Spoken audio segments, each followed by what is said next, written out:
Niin, rakkaat veljet ja sisaret siellä keittiöllä.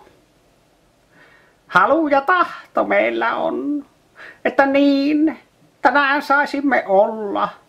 Aivan niin kuin profeetta Jesajas sanoopi, niin tämän ajan keskellä, ajallisen ajan niin haluamme sanoa, niin keskellä.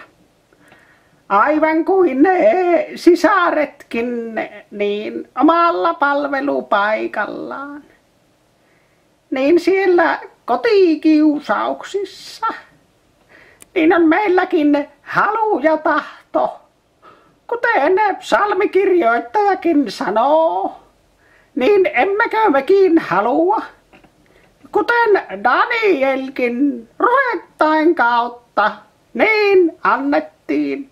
Aamen.